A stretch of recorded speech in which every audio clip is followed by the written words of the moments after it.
اللهم رب هذه الدعوة التامة والصلاة القائمة آت محمدا الوسيلة হে আল্লাহ, এই পরিপূর্ণ আহ্বান এবং এই শাশ্বত নামাজের তুমি প্রভু। হযরত মুহাম্মদ সাল্লাল্লাহু আলাইহি ওয়াসাল্লামকে দান করো বেহেশতের সর্বোচ্চ সম্মানিত স্থান, সুমহান মর্যাদা এবং বেহেশতের প্রশংসিত স্থানে তুমি তাকে অধিষ্ঠিত করো, যার প্রতিশ্রুতি তুমি তাকে দিয়েছ। নিশ্চয়ই তুমি প্রতিশ্রুতির ব্যতিক্রম করো না। আসসালামু আলাইকুম। তো স্যার কেমন আছেন? ওয়ালাইকুম আসসালাম। আমি তো সবসময় ভালো থাকি। ভালো থাকা খুব কঠিন, তারপরেও ভালো থাকি কেন? মানে আমি যদি অসুস্থ থাকি তাহলে আমি বলি ভালো থাকি, সুস্থ থাকলে তো ভালো থাকি।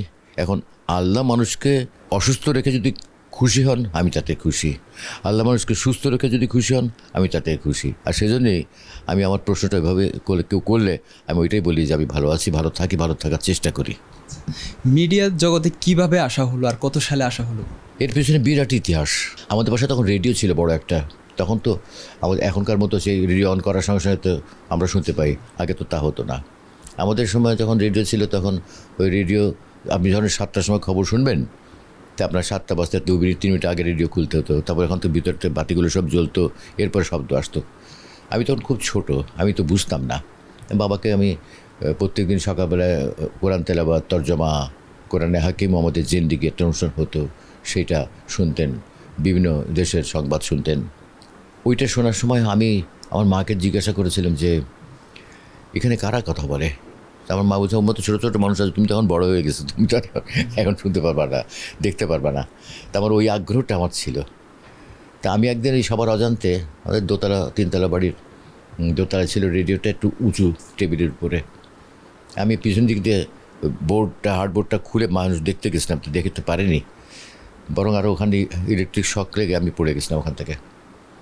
ওই দোতলা থেকে কোনো জিনিস একটা পড়ে গেলে মানুষকে নিচে থেকে টের পায়। আমার বাবা এরকম শব্দ পেয়ে উপরে চলে গেছেন, গিয়ে দেখে যে আমি রেডিও নিয়ে পড়ে আছি।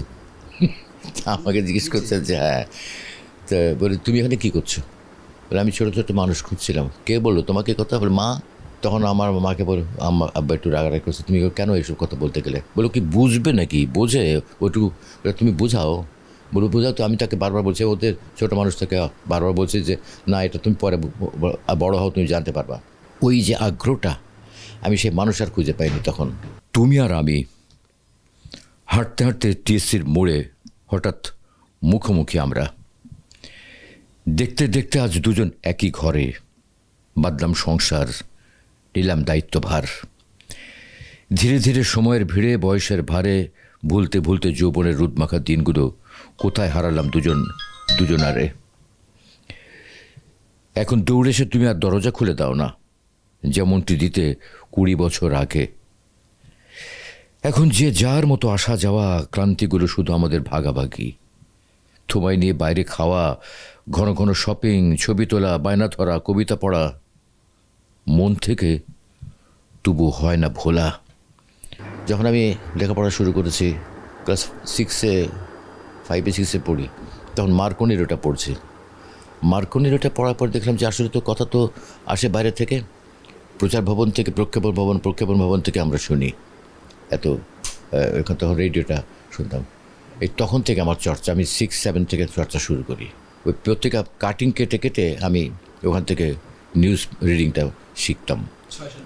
চর্চাটা কীরকম, তখন যে খবরটা হতো বিশেষ করে আকাশবাণী থেকে, এখানে দেবদুলাল বন্দ্যোপাধ্যায় খবর পড়তেন, বিজন বোস খবর পড়তেন, নীলিমা সান্যাল খবর পড়তেন, এরকম যারা পড়তেন, সবচেয়ে আকৃষ্ট করতো আমাকে বিজন বোসের নিউজ রিডিংটা। তো উনি যেভাবে পড়তেন সেটা আমার কানে এখনও পর্যন্ত বাতাসের মতো ঘোরে। আমি একটুখানি ওপেনিংটা শোনাই। উনি যখন খবর পড়তেন তখন প্রথমে এসেই একটা মনে যেন একটা ঝড় আসলো, ভারী কণ্ঠ, বলতেন আকাশবাণী, খবর পড়ছি বিজন বোস। দিল্লি থেকে প্রচারিত এই সর্বভারতীয় বাংলা সংবাদ একযোগে কলকাতা ও শিলিগুড়ি কেন্দ্র থেকে রিলে করা হচ্ছে। আজকের বিশেষ বিশেষ খবর হলো, ঠিক এইভাবে উনি ওপেনিং দিতেন আর কি। তা আমার ওইটা খুব মনে লাগতো আর কি। আমি পেপার কাটিং কেটে কেটে ওইগুলো শিখতাম। ওই তখন থেকে আমি চর্চা শুরু করি। অনেক দিন ধরেই এই বিজ্ঞাপনের প্রতি আমার আগ্রহ ছিল, আমি করব। ওই খুলনা ভেতর থেকে শুরু হলো, টুকটাক ছোটো ছোটো কাজ করে শুরু করতাম। তখন তখন বিজ্ঞাপন তো খুব একটা হতো না। তারপর কিন্তু এইটিভাবে ঢাকা আসার পরে আমি পুরো দস্তুর শুরু করলাম। এবং সর্বোচ্চ ডকুমেন্টারি, তারপরে আবার বিজ্ঞাপন এবং ডকুমেন্টারি বা অন্যান্য অনুষ্ঠান সব মিলে লাখের উপরে চলে গেছে। যখন বাংলাদেশে আসলো টেলিফোন কোম্পানিগুলো, মোবাইল কোম্পানিগুলো আসলো, ওর প্রত্যেকটা মোবাইল কোম্পানির বিজ্ঞাপন আমি করেছি, প্রত্যেকটার, প্রতিদিন। এবং যতগুলো বেভারেজ কোম্পানি আছে ওগুলোর প্রত্যেকটা আমারই কণ্ঠে। ইবনে সিনা এখনও যেগুলো আপনি শোনেন, বিভিন্ন ওদের যতগুলো হসপিটাল আছে ওদের যে ইনডোরে যে ডকুমেন্টারিটা বাজে ওটা আমারই করা। ইবনে সিনা, উন্নত বিশ্বের সেবা এখন বাংলাদেশে, শুনেছেন বা? এগুলো এরকম ধরনের বিজ্ঞাপন, এরকম অনেক বিজ্ঞাপন আছে। এখন তো আগের বিজ্ঞাপনের সঙ্গে তুলনা হয় না, এখন বিজ্ঞাপন অনেক কমে গিয়েছে। কিন্তু ডকুমেন্টারি তো আছে। ডকুমেন্টারিটা যদি কেউ বাইরে করতে থাকে তখন আমার নামটাই আগে আসে, যেটা ওনাকে দিয়ে করাবেন। একটা মানুষ বিজ্ঞাপন করে কেন? সে তার একটা প্রোডাক্টের পরিচিতির জন্যে। এখন সেই প্রোডাক্টের কথাটাকে আমাকে একটু এমফেসিস দিতে হবে বেশি, ওইটাকে জোর দিয়ে বলতে হবে। যে জায়গাটা যা করতে হবে ঠিক সেভাবে আমি উপস্থাপন করি। এই জায়গাটা আপনি অঙ্গীকারাবদ্ধ বলেন না কেন? আমি তো কারাবদ্ধ কেন, জিনিসটা হচ্ছে অঙ্গীকারবদ্ধ হবে। অনেক তো ক্লায়েন্ট বলে কি যে আমি যেটা লিখেছি সেটা পড়বেন, আমি জানি ভুল বলতে পারবো না। আমি এ ব্যাপারে অঙ্গীকারবদ্ধ, আমি এ ব্যাপারে অঙ্গীকারাবদ্ধ তো হয় না। যেমন নিরবিচ্ছিন্ন বলে, বিচ্ছিন্ন হয়ে গেলে তো আর হলো না। হ্যাঁ, কথাটা হবে নিরবচ্ছিন্ন, এটা অনেকে বলতে বলে। যেমন ফ্রিজ, অনেকে বলে না ফ্রিজ বলবেন, আমরা সবাই ফ্রিজ বলি, আপনারা বলেন, কিন্তু উচ্চারণ তো তা না। তা এগুলো দেখে করতে হয়, এগুলো এখন সবার ইচ্ছা মতো তো কাজ করতে হবে না। এটা প্রপার উচ্চারণটা ঠিক রাখতে হবে। তো মানুষের প্রথম হচ্ছে কি যে টার্গেটটা ঠিক রাখতে হবে। আমি এই জায়গাটা আমি এই কাজটা করবো। যেমন আমি আর ব্যক্তিগত একটা কথা বলি, আমি গাড়ি ড্রাইভিং করি। আমি যখন গাড়ি কিনি, এটা 90 দশকের কথা বলি, আমি তখন ড্রাইভিং জানতাম না। আমি এখান থেকে গাড়ি কিনে আমার বাড়ি খুলনা, গাড়ি দিয়ে গেছি একটা ড্রাইভার ভাড়া করে। তো ওখানে খুলনা যাওয়ার পরে তখন আমাকে বললো যে, আমার ভাইরা বললো যে আপনি গাড়ি কিনছেন, নিজের ড্রাইভিং জানেন না, এটা তো ভালো কথা না, গাড়ি ড্রাইভিং শেখেন। তো আমাকে নিয়ে গেল ওখানে পার্শ্ববর্তী হসপিটাল সেক্টর, আমাদের ওখানে অনেক বড় রাস্তা, ওখানে নিয়ে গেল মাইক্রোবাস। 1 ঘন্টা ওখানে 1 ঘন্টা ড্রাইভিং শিখলাম। ও আমাকে শেখালো ঈদের দিন আর ঈদের পরের দিন, এই 2 দিন ড্রাইভিং শিখলাম 2 ঘন্টা। ওই ড্রাইভিং শিখে আমি, আপনাকে বললে বিশ্বাস করবেন কিনা জানি না, 3য় দিন যখন ড্রাইভার এসে আমাকে ঢাকায় নিয়ে আসবে, তখন আমি তুমি বসে আমি চালাবো। বলছি আপনি বলেন কি, আপনি ড্রাইভিং জানেন না, আপনি কী বলেন? আমি শিখেছি 2 দিনের মধ্যে। 2 দিনের মধ্যে ড্রাইভিং শিখে কেউ চালাতে পারে নাকি? আমি ওকে চালিয়ে দেখিয়ে দিছি। আমি খুলনার থেকে একেবারে গোয়ালন্দ ঘাট পর্যন্ত আমি নিজে চালিয়ে নিয়ে গেছি। হ্যাঁ, ওই 2 দিন ড্রাইভিং শিখে। শুনেন, আগ্রহ থাকা লাগবে শেখার। আমি জানি যে আমি মোটরসাইকেল চালাতে পারি, গাড়ি চালাতে পারবো না কেন? ওই আইডিয়াটা করে নিয়েছি আমি, ব্যাস। ছোটোবেলায় আমার বাবা আমাকে দিয়ে 4টা ওয়াদা করিয়েছিলেন। এই 4টা ওয়াদা কিন্তু আমি মেনে চলি সবসময়। সেটা হচ্ছে যে, প্রথম শর্ত হচ্ছে জীবনে কারোর আমানতের খেয়ানত করো না। আমি করিনি ইনশাআল্লাহ। জীবনে কখনো কারোর কাছে টাকা ধার করবা না। আমার এখন 74 বছর বয়স। আমি এই বয়সে আমি 1টি টাকা কারোর কাছে ধার করিনি, আমার জীবনে করিনি। অবৈধ টাকা রোজগার করবা না। আমি প্রথম জীবনে সরকারি চাকরিতে ঢুকে 9 মাস করার পরে ছেড়ে দিয়েছি, শুধু সরকারি চাকরি, ঘুষ খাবো না বলে। 4 নম্বর কথা হচ্ছে কি, কখনো নেশা করবা না। আমি কখনো নেশা করিনি। আমি এই 4টা শর্ত সবসময় মেনে চলি। আর এইটার 4টা শর্ত যদি কেউ মেনে চলে, তার অভাব হয় না। যখন 2020-এ করোনা হলো, তখন আমার বাসায় কেউ ছিল না।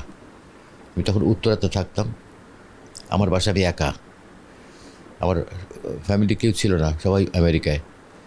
পুরো বাসায় আমি একা, আমি করোনা আক্রান্ত।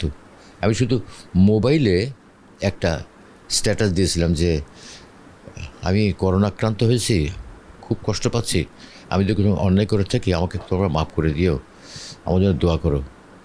ওই স্ট্যাটাস দেখেছে এক ভদ্রলোক এবং তার ফ্যামিলি, তারা থাকতো গাইবান্ধা। ওইখান থেকে তারা পরের দিন সকালবেলা চলে এসছে আমাকে দেখার জন্যে। হ্যাঁ হ্যাঁ, আমি চিনি মানে আমার সাথে তার 3-4 বছর আগে আমার সঙ্গে পরিচয় ছিল ট্রেনের মধ্যে, মাত্র 20-25 মিনিট, আধা ঘন্টার ব্যাপার। ওনারা ওখান থেকে এসে আমাকে বলছে যতদিন পর্যন্ত আমার হাজব্যান্ড বললেন যে যতদিন পর্যন্ত উনি সুস্থ না হবেন, এরপরে 2 দিন পরে কিন্তু মানে লকডাউন শুরু হয়ে যাবে। ওই লকডাউন শুরু হওয়ার আগে ওনারা এসে, ফ্যামিলি এসে, ভদ্রমহিলা এবং তার মেয়ে বাচ্চা মেয়েটাকে সাথে করে নিয়েছেন, তার হাজব্যান্ড সহ এসে আমাকে বলে যে আপনার যতদিন পর্যন্ত উনি সুস্থ না, তুমি থাকবা।